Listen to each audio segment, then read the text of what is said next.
It's Jefferson Graham with USA Today. We are talking tech today with Matt Cutts. Have you ever wondered, how do I get my website so people will find it? Now, Matt is not going to reveal any state secrets here, but he's got a lot of common sense things that you could do for your website. And let's start with, what's number one, Matt? The easiest thing is think about what people are going to type to want to find your site. So we had somebody come to a conference and say, I want to show up for San Diego Chiropractic.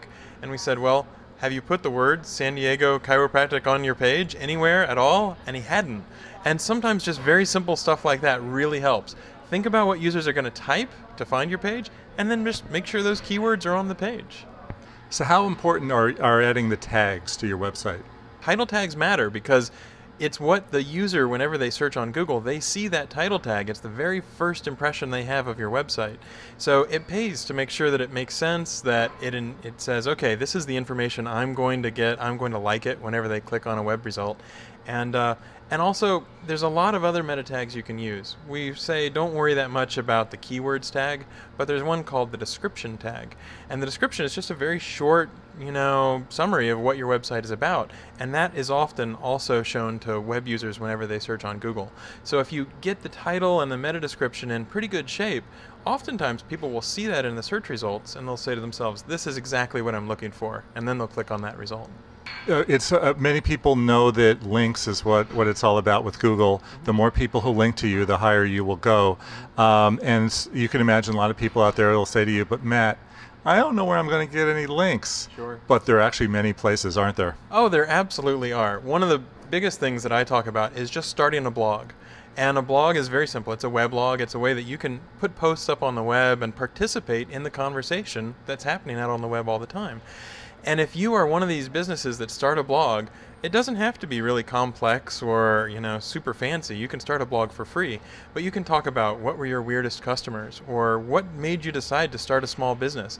Things that are really interesting to you are probably really interesting to your users as well. And just by participating in that community and being part of that conversation, people will find out more about you as an individual, your business. They'll have a more positive perception. And so just by, reading on Dig, taking part in these social media sites, so StumbleUpon, Google News, all these different places, you find out what are people interested in whenever they surf around on the web, and you can start with a blog and then think about what are some really compelling ideas, what are some, if I'm a plumber in Manhattan Beach or something like that, what are the sorts of strange things that people are running into, or what are the 5 most common things that happen where you need to fix your toilet? And that kind of content can be fantastic. It can get really, really popular, and it's a great way to get links. Wonderful content, no spamming or doing anything unsavory at all. What do you think is the most common misconception about getting your website found in Google? One of the biggest misconceptions is that you have to pay Google somehow, or that you have to pay someone else who will pay Google.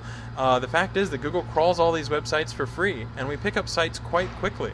So you don't have to do anything special. You don't have to pay Google a cent. All you have to do is try to make sure that Google can find out about your website, and we'll crawl very quickly.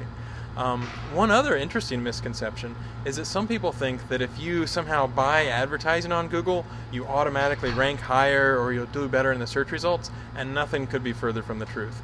We call them our editorial search results because we don't want them to be affected by money. And so we try very hard to make sure that, it doesn't matter whether you buy advertising or not buy advertising, we'll try to rank you the same either way. I've seen it written that it could take 3 to 6 months to have your new website found in Google. Is that truth or fiction?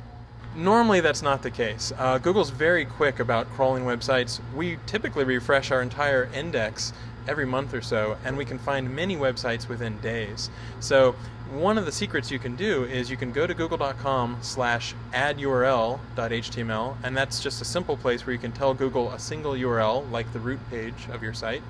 We also have a neat feature at google.com/webmasters, and that lets you submit what's called a sitemap. So you can take a text list of all the URLs on your site, and you can go to Google and give them that list, and that will help us if we want to find out new URLs on your site. So there's some very simple things you can do, and typically that means that we'll find your site in days and not in months.